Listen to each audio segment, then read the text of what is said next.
On a cold, forgotten street, a homeless black woman sat in silence, invisible to the world that passed her by. But what she overheard that night was no ordinary conversation. It was a chilling plot against one of the nation's highest-ranking generals. Her skin, her poverty, and her silence made her the perfect ghost. No one noticed her, no one cared. Yet in that moment, her life carried more weight than anyone could imagine. What happens when the person everyone ignores becomes the only one who can stop a deadly plan?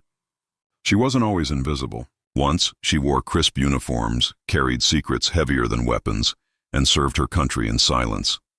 But life had a cruel way of stripping her identity piece by piece, until all the world saw was a homeless black woman begging for spare change on cracked sidewalks. People walked past without a glance, some with disgust, some with pity, but none knew who she truly was. Every night, she claimed the same corner under a flickering streetlight, watching the city's rhythm from the shadows. Racism had been her silent companion long before the streets claimed her. Employers locked doors, shelters turned her away, and strangers hurled words that cut deeper than hunger. To most, she was nothing but another forgotten face of poverty. Yet there was still something different about her gaze, sharp, alert, always searching. It was as though she was waiting for a signal, something no one else could see. And when that night came, when whispered words floated through the darkness, her broken life collided with a secret so dangerous it could alter the fate of a nation. The night was bitter, the kind that gnawed at bones. She huddled beneath her tattered coat, invisible to everyone who hurried past. But then footsteps slowed. Two men stopped near the alley, their voices low, urgent. She leaned closer, pretending to be asleep, yet every syllable reached her. What she heard was no ordinary street talk. It was a plan to assassinate a four-star general. They spoke with certainty, with hatred, with the cold efficiency of men who believed no one was listening. And in their arrogance, they didn't notice the worthless woman just feet away. Her heart thundered. Once she had been trained to pick up fragments of conversations, decode hidden threats, act without hesitation. That instinct rushed back, sharper than hunger, fiercer than fear. But she was no longer an agent. She was a black woman society had discarded, homeless, voiceless, powerless. Who would believe her? The same city that turned its back on her suffering would dismiss her warning before she even opened her mouth. She rose to her feet, torn between vanishing into the night or doing what her training demanded.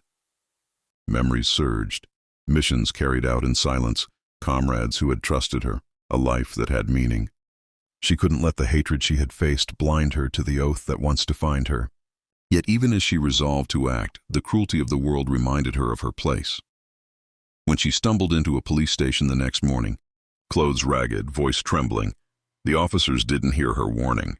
They saw only her skin, her dirt-streaked face, her poverty.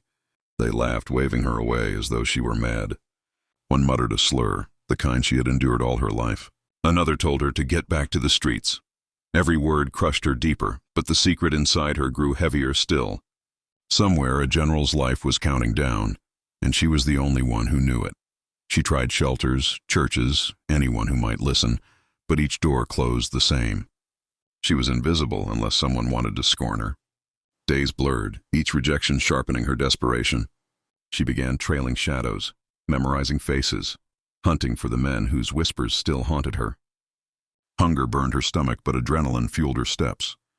Then, one evening, she spotted them again. Those same men slipping into a warehouse by the docks. Her pulse quickened. She followed, unseen, her breath shallow, her instincts alive. Inside, she glimpsed blueprints, weapons, maps, proof that her nightmare was real. Yet the danger of discovery was seconds away. One creak of the floorboard, one misplaced step, and she would vanish without a trace. Still, she couldn't walk away. She copied every detail in her mind, storing it like classified intel.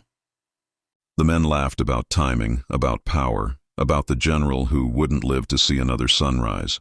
Her blood ran cold. She backed away, heart pounding, each second a battle between fear and duty. Out in the night air, she clutched her chest, realizing the truth.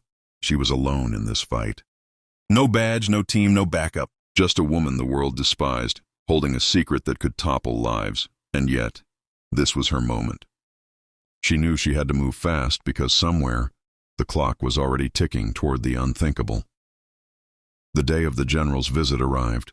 Crowds gathered, flags waved, cameras flashed. To everyone else, it was a celebration. To her, it was a countdown to death. She moved through the sea of people, unseen as always, her eyes locked on every rooftop, every shadow. Then she saw them, those same men, rifles positioned, sights fixed. Time slowed, her breath caught. The plan was unfolding right before her, and no one else could see it. She lunged forward, screaming warnings that were swallowed by cheers. People shoved her back, calling her names, spitting at her, disgust in their eyes. To them, she wasn't a savior, just a homeless black woman disrupting their perfect event. Security rushed toward her, pinning her to the ground, their knees crushing her ribs, their words laced with venom. And as she gasped for air, the assassins prepared to pull their triggers. In that moment, the weight of centuries pressed down on her. Every time her voice had been silenced, every door slammed in her face, every life dismissed because of her skin. She was seconds away from watching injustice claim not just her, but an innocent man who had no idea his fate hung by a thread. With the last of her strength, she broke free, staggering forward into the line of fire. Gasps ripped through the crowd as she threw herself into the open, pointing, screaming, refusing to be ignored. The gunfire cracked, a thunder that silenced the celebration. Chaos erupted, and in that chaos, the truth could no longer be hidden. The gunfire that was meant to end a life instead shattered the silence that had hidden the truth. Security swarmed the rooftops, dragging the assassins down in a frenzy of shouts and panic. The crowd gasped as the pieces fell into place. The woman they had mocked, dismissed, even pinned to the ground, had just saved the life of a four-star general. For the first time in years, eyes were fixed on her, not with scorn, but with shock. The general himself looked into the face of the woman society had forgotten and saw the cost of prejudice written in her scars. She had done what no one else could, not because she was stronger or faster, but because she had been forced into the shadows where no one thought to look. Yet the applause never came. There were no medals, no headlines praising her courage. By the next day, she was still homeless, still invisible, still carrying the weight of a world that judged her by skin before soul. The system that had failed her continued on, unchanged. And that was the greatest tragedy of all. Her story is not fiction. It is a mirror. How many voices are silenced because of the color of their skin? How many warnings are ignored because of poverty, homelessness, or race? She saved a man of power, but how many powerless lives are lost each day because no one listens? This is more than a story about a woman. It is a question for all of us. When will we stop overlooking the people who carry truths the world needs to hear? Because sometimes the ones we silence are the very ones who can save us.